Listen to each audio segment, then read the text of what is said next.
We are live. We're live on my YouTube channel, Lisette's YouTube channel, my Facebook page. Man, the whole world's got us today. I'm excited. Lissette, how are you today? I am fantastic. How was your Halloween? You are fantastic. My Halloween was awesome, man. Anytime I get to bring my girls out, just have some fun. My wife was in this enormous, like, blow-up unicorn outfit. And, she get to drink a little wine and hang out with the ladies, with all the guys. That's kind of her thing, right? Once a year, she chills with the ladies and has some wine, and the guys actually do some work. So we took the kids around.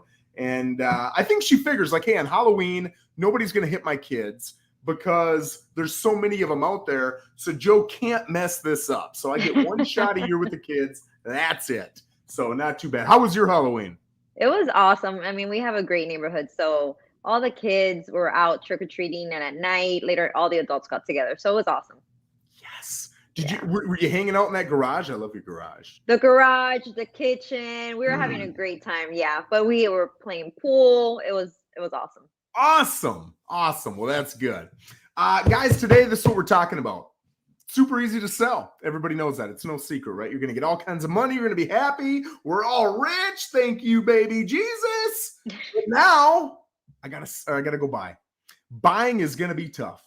So how do we sell and buy, both from a money aspect and from a coordination aspect? So Lissette, I'm going to let you start, man. Let's talk about some problems and get some solutions.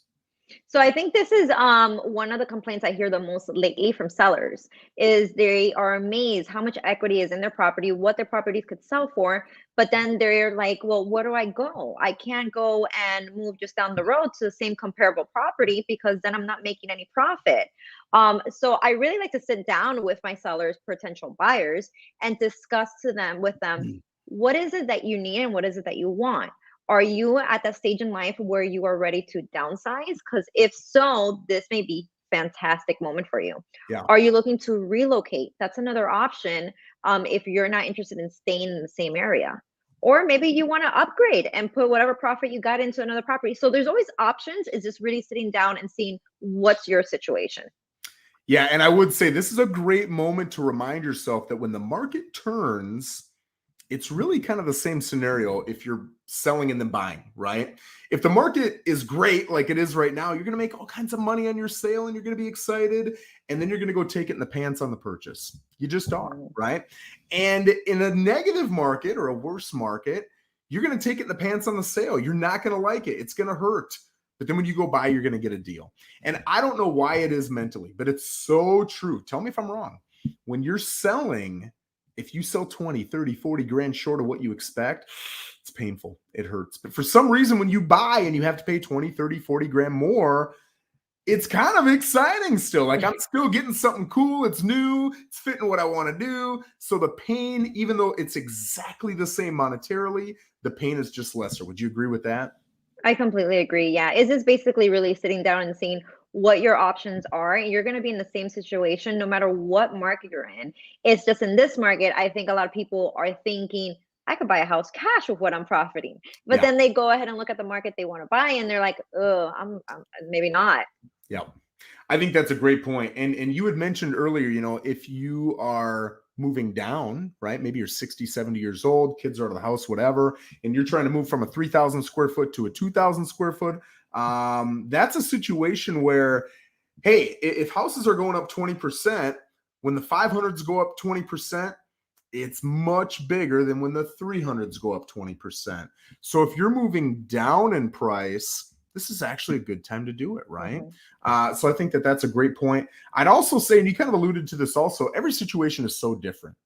I think that a conversation about that specific seller's journey, like what are they looking to do? How are they going to get there? What's the timeline look like? And I'll give you two great examples. I've got some clients right now. We're selling their home and then they want to buy new construction from the ground up. That's going to take 10 to 12 months.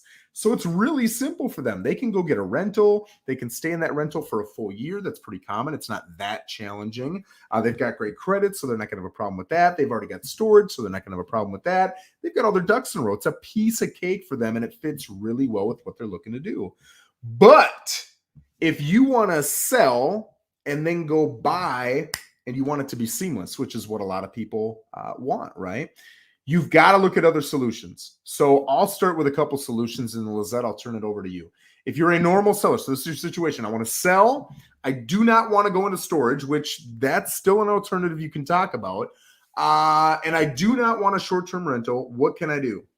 You can ask for a 45 to 60-day close, right? And then you can go out and try to get a 30-day close. You're going to have your ducks in a row. So make sure if you're going to be cash isn't a problem.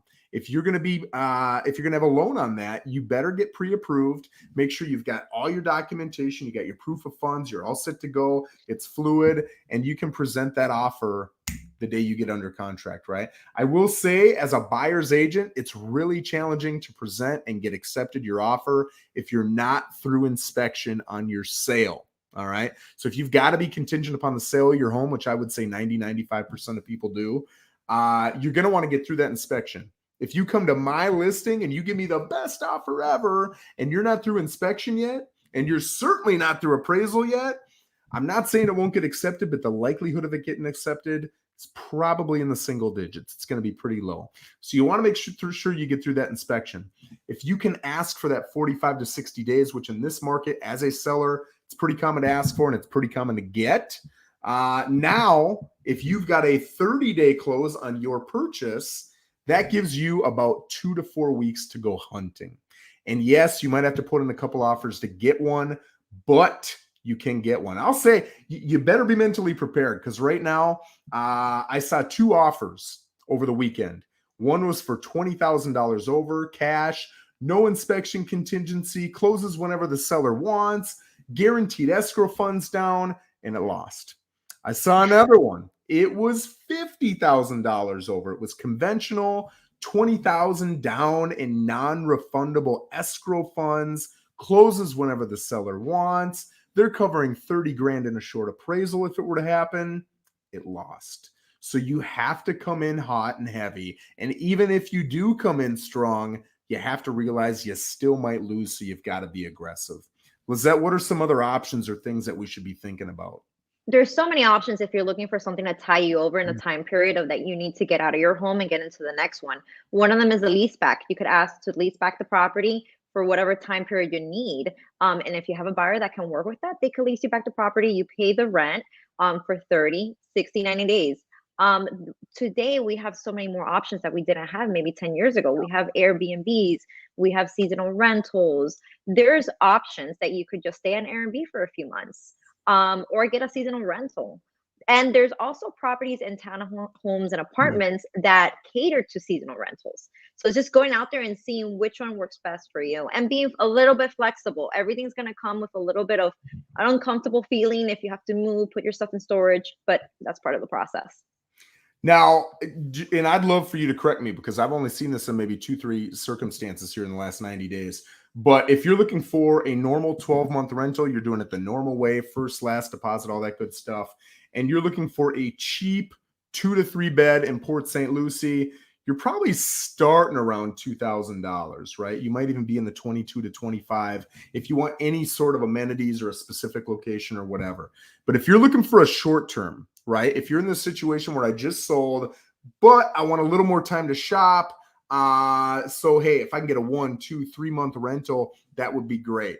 You are not going to be in the $2,000 to $2,500 range. You're probably starting at $3,000, and even that is challenging. You might be closer to that $3,500 a month. We can do hotels, we can do Airbnbs, VRBOs. There are other options we can do too. Just know that it comes with a little bit spendier price tag, so be ready for that. And you can negotiate that too. You can say, hey, listen, I need to find my place. Can this be contingent upon me finding a place? Now that narrows the buyer pool, which is going to narrow the kind of offers you get. But as long as you educate your clients and they can make good decisions, I think that's completely fine. I love what you said about a lease back. That's another great option. But that short-term rental, if that short-term rental is going to cost you, an extra 3, 4, 5 grand, you can always come back to the buyer and say, hey, I can do this, but it puts me in a predicament. It's going to cost me an extra $3,300. Will you increase your price $3,300? A lot of buyers in this market will say yes, or maybe they'll split it, or they'll do a million different things, right? So really that open conversation and that negotiation, that's the key to all of this.